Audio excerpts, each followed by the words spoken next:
Selamat malam pemirsa, kembali Anda bersama kami Leaderonomics Indonesia. Dan kali ini saya ada kesempatan yang sangat istimewa di mana akan mewawancarai Dr.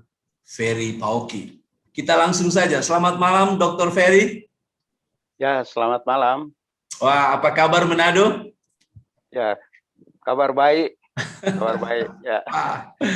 Nah, ini pemirsa adalah wawancara online dari Kuala Lumpur dengan Manado. Wah, Ya. Oke. Dr. Ferry, mungkin lebih nyaman saya panggil begitu saja ya. Ya. Terima kasih banyak Anda memberikan waktu untuk kami Leaderonomics Indonesia. Nah, saya melihat track record Anda, wah luar biasa.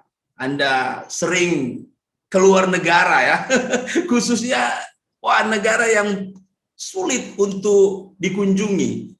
Seringkali juga ada banyak teman-teman di tanah air yang berusaha mendapatkan visa itu tetapi di-reject. Wah, kecewa sekali memang. Yaitu negara Paman Sam ya. Wah. Wah, ini sudah berapa kali Pak berkunjung ke sana ini? Wah, itu sejak tahun 2005 saya ada bisa berkunjung di sana, dan setiap tahun itu bisa 2 kali, 3 kali, tergantung dengan keperluan ya untuk di sana, karena kantornya yang ada di Orlando, Florida sering seperti itu ya. Wah, luar biasa ya. Pasti awal-awal untuk coba mendapatkan visa di sana ada pengalaman-pengalaman menarik ya. Oh ya, ya betul sekali. Ya. Tapi ya syukur sekali. Apakah hanya sekali coba dan langsung berhasil mendapatkan visa masuk ke sana? Waktu saya masuk di kedutaan itu, ya, bahasa Inggris saya pada waktu itu ya masih sangat sulit, dan pada akhirnya saya itu ditanya pertama kali. Pada waktu pertama kali ditanya, saya itu agak nervous.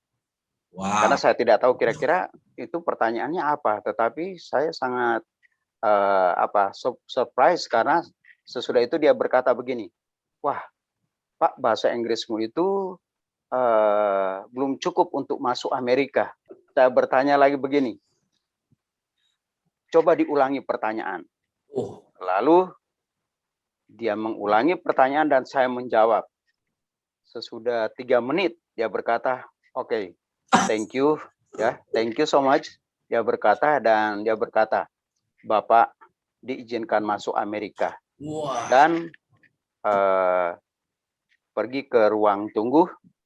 Dalam waktu mungkin sekitar 1 jam lebih, saya sudah dapat visa masuk Amerika. Itu. Jadi tidak tunggu dipanggil lagi ya, 2 minggu begitu. Bukan main. Pak, ya orang yang sering ke luar negara, apalagi ke Amerika, ya itu memang luar biasa tentunya. Tapi juga saya melihat bahwa Dr. Ferry adalah orang yang juga mempunyai track record dalam dunia kepemimpinan. Anda 2 kali kalau tidak salah ya adalah seorang pemimpin rektor dari sekolah tinggi ya. Nah, mungkin orang banyak akan mengira bahwa ini sebenarnya anak seorang pejabat. Bagaimana Pak? Oke, thank you. Ya, sebetulnya orang tua saya bukanlah pejabat ya. Orang tua saya berasal dari sebuah desa kecil yang sangat terpencil ya. Pendidikan orang tua saya itu agak terbatas, ekonominya juga terbatas, ruang lingkup pelayanannya itu selalu di daerah-daerah yang memang kecil ya, di desa-desa yang kecil. Ya, karena seingat saya sampai orang tua saya meninggal, dia tidak pernah ada kesempatan melayani di kota besar. Ya, seperti itu. Jadi sebenarnya latar belakang Anda seorang anak desa di tempat yang sangat di pedalaman begitu ya. Ya, Ini betul sekali. sangat luar biasa dan menarik sehingga wah mungkin bisa berbagi dengan kami bagaimana perjalanan karir Dr. Ferry sampai seorang yang dari kampung, dari desa akhirnya bisa menjadi seperti ini. Wah, ini tentu akan menginspirasi kepada kami-kami yang sedang mendengar ini. Ya, itu unik ya, tetapi itulah pengalaman ya, itulah pengalaman oleh karena memang saya melihat beberapa hal yang terjadi dalam keluarga orang tua saya karena dia memang sangat setia dan seringkali ada beberapa teman datang di rumah kami dan saya mendengar teman-temannya itu berkata kepada saya, Ferry, kamu akan memegang tongkat estafet dari bapakmu. Sehingga saya mulai mendaftar di ekstensi, itu saya jalani sampai hampir 3 tahun. Dan sesudah itu apa? Tidak ada gelar. Tidak ada gelar. Ya, tidak ada gelar. Yang penting saya bisa belajar, bisa belajar, dan akhirnya karena yang mengajar kami adalah guru-guru yang dari seminari, sehingga mereka mengarahkan lebih baik mendaftar ke seminari saja. Orang tua saya tidak tahu saya sudah mendaftar di seminari. Saya boleh menyelesaikan program pendidikan pertama untuk program diploma. Itu selama 4 tahun. Wah. Ya, diploma selama 4 tahun. Aduh, sudah panjang ini waktu ya. Ya, sesudah itu saya melayani sekitar 10 tahun. Kemudian saya menyelesaikan program S1 untuk Indonesia. Sarjana ya? Di sarjana, ya sarjana. Berapa tahun Pak ditempuh sarjana itu? Karena kredit saya katanya itu sudah mencukupi, jadi saya 2 tahun lebih untuk menyelesaikan S1 itu. Wah. Dan setelah selesai, akhirnya Tuhan beri kesempatan bagi saya untuk melayani. Jadi diizinkan saya itu diutus ke Indonesia Timur. Dan di sana tertantang untuk memulai sebuah sekolah tinggi. Jadi saya juga coba pergi ke berbagai tempat untuk promosi. Saya sangat bersyukur karena memang dari situ saya belajar bagaimana menjadi seorang pemimpin yang lebih baik. Jadi seorang koordinator mengatur pelayanan untuk wilayah Indonesia Timur sekaligus menjadi ketua STT pada waktu itu. Wow. Dan sesudah itu karena saya merasa bahwa pendidikan saya itu sangat kurang untuk mengurus STT. Yeah. Saya itu setelah 10 tahun saya itu pergi menyelesaikan program S2 saya. Wah. Di sebuah STT yang ada di Pulau Jawa. Setelah selesai itu saya balik lagi untuk pelayanan 10 tahun. Wah. Setelah 10 tahun, saya itu menyelesaikan program S3. Doktor. Tetapi Tuhan beri kesempatan bagi saya mulai dengan, ya katakanlah, satu panggilan yang dianugerahkan Tuhan menjadi rektor di sebuah sekolah teologi, itu saya belum selesai dengan doktor saya baru waktu S2. Itu ya? Ya, waktu itu. Jadi pengalaman sebagai ketua sekolah tinggi itu yang pertama di Indonesia Timur, kemudian di satu tempat Indonesia lagi. Tengah, ya. Indonesia Tengah. Indonesia Tengah. 2 kali sebagai seorang rektor. Wah, luar biasa perjalanan ini. Dan saya melihat juga bagaimana progres yang terus bertambah ke jenjang pendidikan yang ada itu ya, sampai kepada klimaks ini ya, klimaksnya doktor. Wah, luar biasa. Wah, karena saya pikir wah sudah diawali dulu dengan sarjana, lalu dengan mudah pergi ke S2 dan ke S3. Ternyata Dr. Ferry memulai dengan extension, Iya, kemudian iya, betul diploma. Wah, sekali. ini Ya, seperti memang mulai dari bawah ya. ya, Wah, terima kasih. Kami boleh lebih mengenal seorang Dr. Ferry Pauki. Wah, ini pasti memberi inspirasi ya. Kita banyak anak-anak di desa, di tanah air tentunya ya. Dan lihatlah ini satu inspirator yang melihat bahwa dimanapun kamu berada itu tidak bukanlah ukuran, tetapi hati yang semangat yang mau maju itu akan membawa Anda ke tempat yang lebih tinggi tentunya. Nah, Dr. Ferry, saya tahu Anda adalah seorang yang juga dipercayakan sebagai program manager dari sebuah company yang cukup besar, raksasa juga, yang kalau tidak salah pusatnya di Orlando, Florida ya. ya, betul sekali. Wah, selama kalau tidak salah kurang lebih 7 tahun Anda Ya, menduduki posisi ini. Ya, mungkin ini sesuatu yang cukup hangat untuk kita bicarakan lagi selain memang sangat hangat setelah kita mendengarkan pengalaman latar belakang Anda. Oke, ya pasti banyak hal yang kita akan bisa bicarakan tentang hal ini, tetapi mungkin kita berfokus pada satu poin, karena saya mengerti pasti Bapak juga sangat sibuk, tidak mau ambil terlalu banyak waktu. Kita ingin mendengar pendapat seorang yang berpengalaman dengan satu company bisnis yang besar. Ini mengenai birokrasi, Pak. Birokrasi. Apakah betul? Sebab saya juga mendengar ada orang-orang di bisnis yang berpendapat bahwa killing birokrasi itu. Reduksi saja.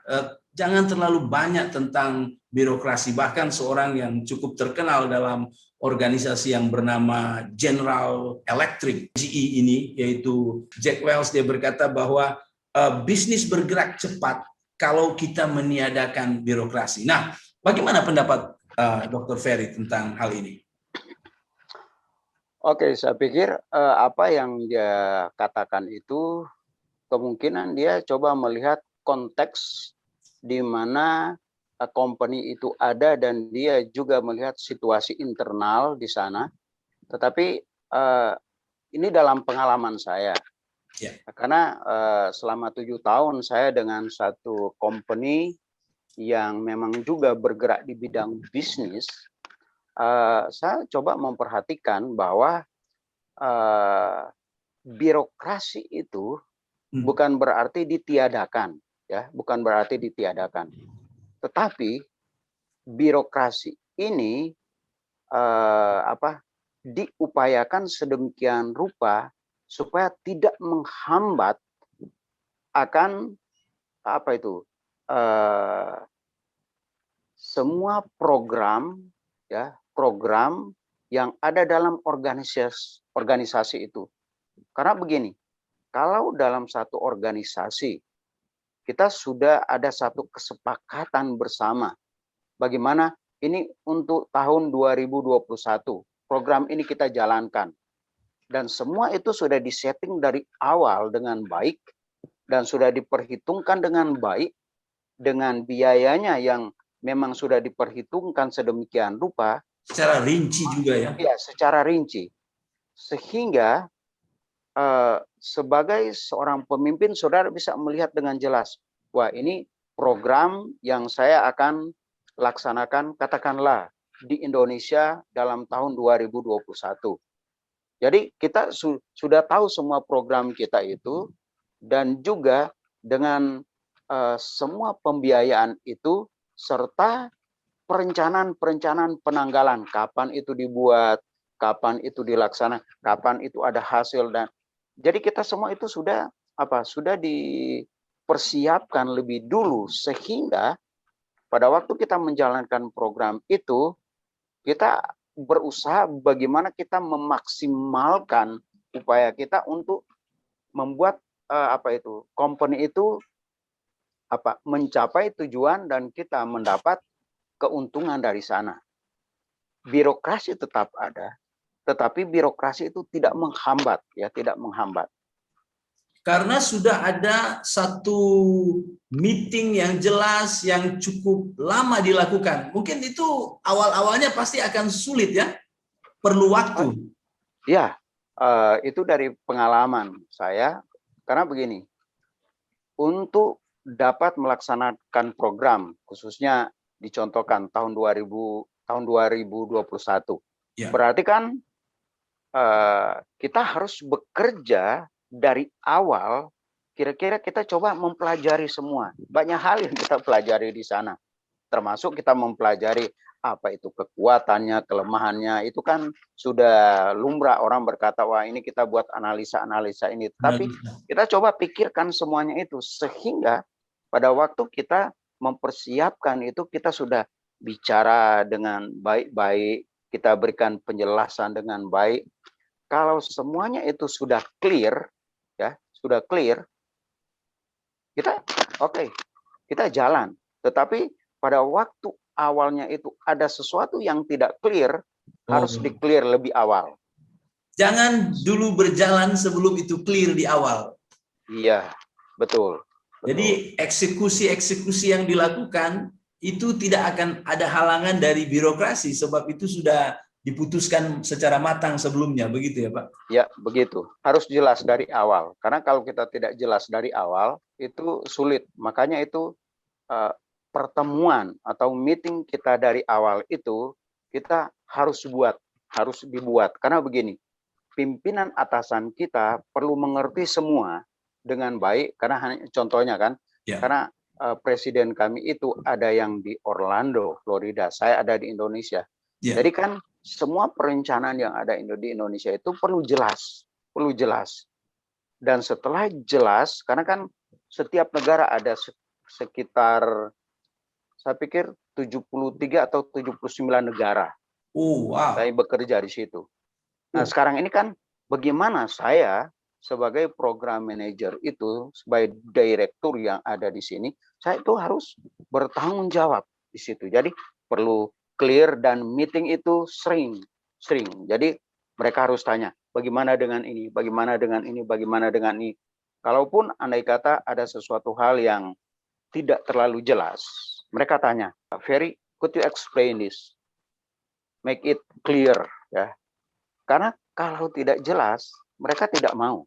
Tetapi waktu kita sudah jelas dan kita sudah semua kelihatan sejalan, mempunyai persepsi yang sama, dengan anggaran yang akan ditetapkan seperti itu, kita tidak ada masalah lagi. Jadi tidak mengapa berdarah-darah di awal, kita komunikasi jelas dulu semua. Wah, itu tidak mengapa, sebab ketika sudah menjalankan, sudah mulai eksekusi program demi program, wah itu birokrasi tidak lagi akan menjadi problem ya Pak? Ya, saya pikir begitu. Wah, luar biasa.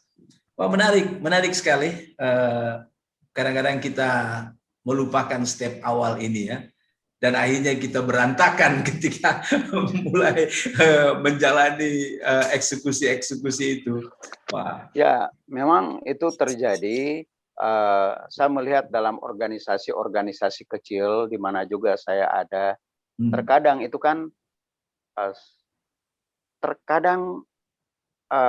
walaupun organisasi itu kecil, tetapi karena tidak di-manage dengan baik, sehingga hal-hal yang seperti yang saya jelaskan tadi, meeting-meeting itu terkadang membosankan orang. Membosankan karena kan terkadang begini, ditanya, diberi penjelasan, kenapa ada ini, kenapa ada ini. Kalau andai kata Anda buat ini, kira-kira apa keuntungan di sana, perlu dijelaskan bagaimana menjalankannya, kapan menjalankannya, itu kan harus di-schedule juga dengan baik. Kadang-kadang kita merasa seperti apa ini mau bertanya kepada saya, padahal sebenarnya memang harus tanggung jawab kita untuk explain dengan clear ya Pak. Ya, mungkin kita terbiasa dengan budaya timur kita.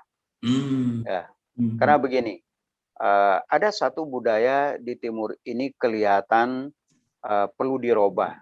Karena seperti ini kan, mungkin dengan Pak Michael. Pak Michael, saya berkata, saya mau tanya, kenapa seperti ini? Kenapa seperti ini? Coba jelaskan lagi.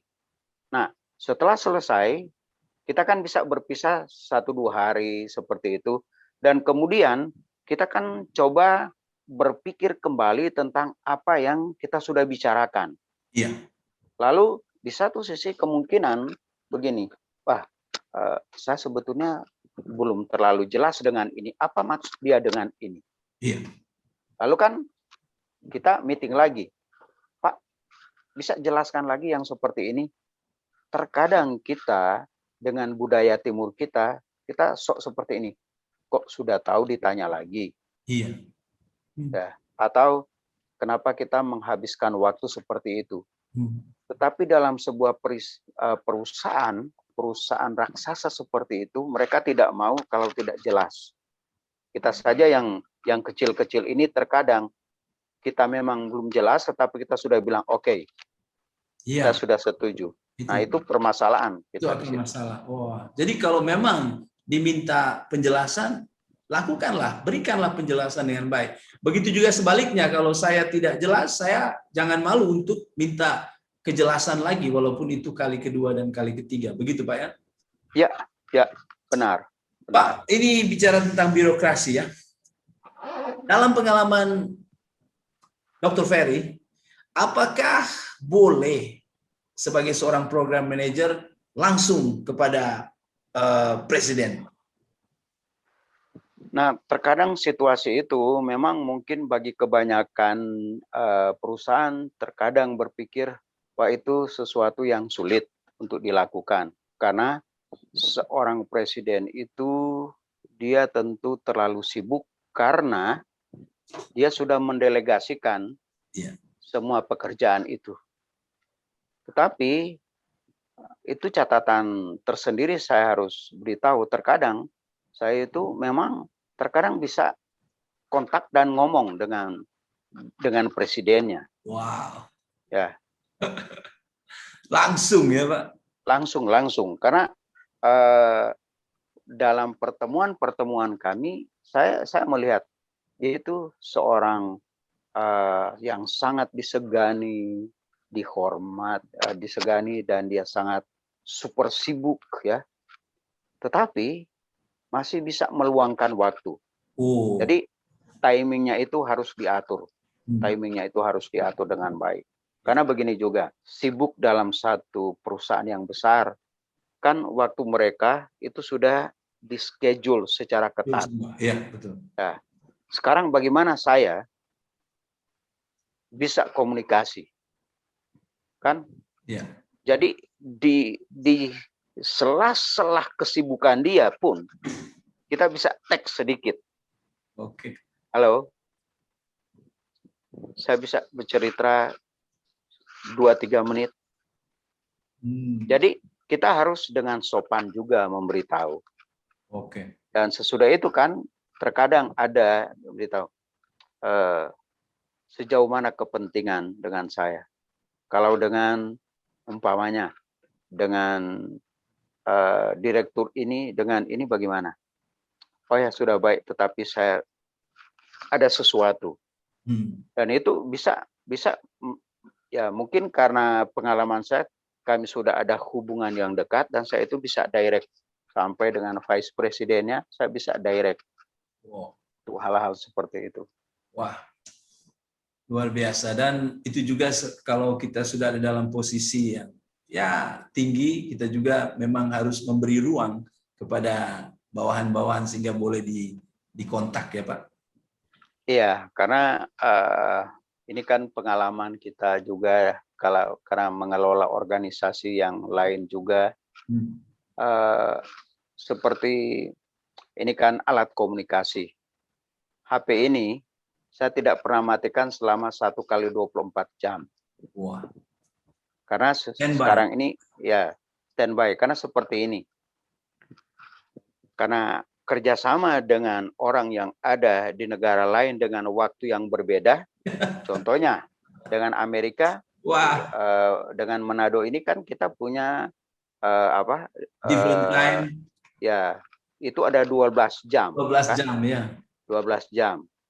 Jadi kan kita harus menyesuaikan. Betul. dan waktu mereka umpamanya mereka sudah on, mereka itu jam-jam berapa kira-kira. Wow. Dan sering kan percakapan itu terjadi tengah malam. Iya, Ya. tengah malam di kita ya, Pak. Iya, hampir pagi atau menjelang malam di kita. Iya. Kan tetapi itu ya makanya sebagai seorang pemimpin, karena juga selain itu saya juga di Indonesia ini punya tanggung jawab, makanya kan dari pagi ini contohnya saya kan Manado dengan Jakarta kita ada beda 1 jam. 1 jam. Ya. Dengan Indonesia Timur kita ada beda 1 jam. Jadi sudah jam 7 di sana sudah mulai sibuk kerja, jam 8 kerja, mungkin kita di Manado masih tidur lagi, kan? Apalagi yang di barat. Makanya kita harus online gitu. Betul sekali. Wah, jadi kita secara cerdas melihat solusi-solusi dengan perbedaan waktu ini juga. Iya, iya. Nah, kalau begitu kita akhirnya mau menuju pada satu pembicaraan di akhir percakapan ini, Pak. Yaitu bagaimana seorang pemimpin menghadirkan learning development, ya. Bagaimana tetap ada perkembangan pembelajaran di organisasinya. Bagaimana Pak sebagai seorang pemimpin melihat hal ini? Saya pikir itu Pak Michael benar, ya benar. Kembali dengan pengalaman saya sebagai seorang direktur yang ada di Indonesia ini, dengan culture yang berbeda, ya saya itu diperhadapkan dengan sebuah perusahaan yang memiliki reputasi yang baik dan stafnya kalau tidak salah mungkin ada 6 ribuan ya. Dan ini kan perlu diperhitungkan sehingga pada waktu kita masuk di kontrak, di hire dalam perusahaan itu, mungkin seperti pengalaman saya itu kan tidak memiliki pengetahuan yang luar biasa di bidang accounting. Saya itu pernah diperhadapkan dengan satu tantangan. Bagaimana saya bertanggung jawab untuk membuat satu report. Karena di kantor itu kan kalau membawahi sekitar 70-an negara, berarti kan dia itu semua keuangan itu dijelaskan. Mereka di kantor itu berkata, ini ini kantor pusat kita dan semua negara ini 79, you ada di sini. Sama dengan 70 sekian ini. Jadi bagaimana? Jadi mereka hanya melihat begini saja. Wah, ini semua orang saya sudah tahu. Bagaimana report kita ke sana? Bagaimana saya harus menyesuaikan dengan sistem yang mereka sudah bangun seperti itu, dan saya itu sangat gelisah. Karena katakanlah masalah accounting itu, masalah keuangan sangat kompleks dan memang confused banget ya. Tetapi saya pernah berkata, wah ini bukan tempat saya seperti ini. Tetapi mereka beritahu, tidak, ini tempat Anda dan Anda diberi kesempatan untuk belajar. Jadi dengan tekun mereka memberikan kesempatan saya bisa belajar ya, learning. Tetapi kan saya juga mempunyai soal pada waktu itu karena saya tidak expert dalam bahasa Inggris. Ini menarik. Jadi bagaimana?